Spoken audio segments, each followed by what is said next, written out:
James Santiago. I got to know him very well. I had to tell his story several times. He was an entertainer.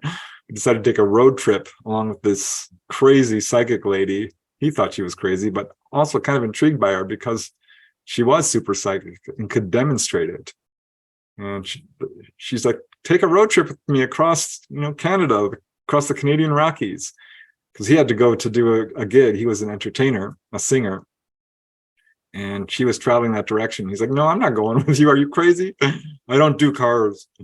And she convinced him. And they ended up traveling over the Canadian Rockies. And no sooner had, he left with her when she says, you should know I'm being followed by aliens. ETs track me wherever I go. And he thought, oh, this lady is nuts.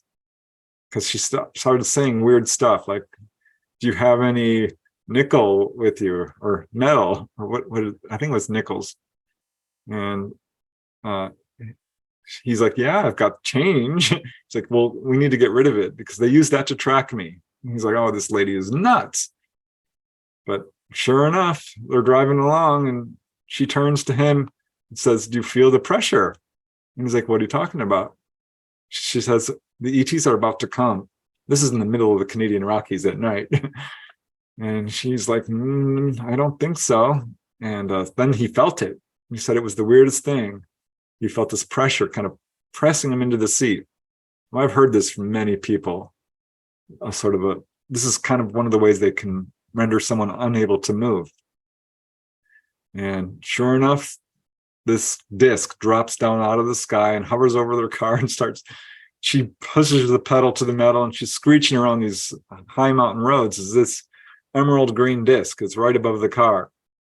I mean, this is a crazy story because she then has him pulling this thing out of the glove compartment, which had a secret compartment, and pulls out this gold bracelet and holds it between them.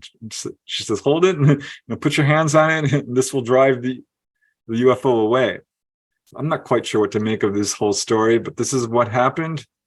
And he gets tears in his eyes each time he tells it. I verified everything I could. I know who the lady is. She's now passed away, so is he.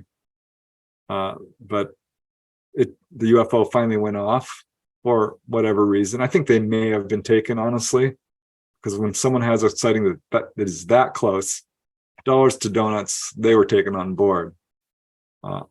He doesn't have direct evidence of it, but after questioning him extensively, he did have childhood encounters with little humanoids. He fits all the patterns, bruises on his arm and all kinds of close-up UFO sightings. They were taken, whether they know it or not. But afterwards, he's like, what is this bracelet? Because it was huge. You could not fit this on a person's arm. And it had little seafoam green stones on it. And she said, well, this is an Atlantean bracelet.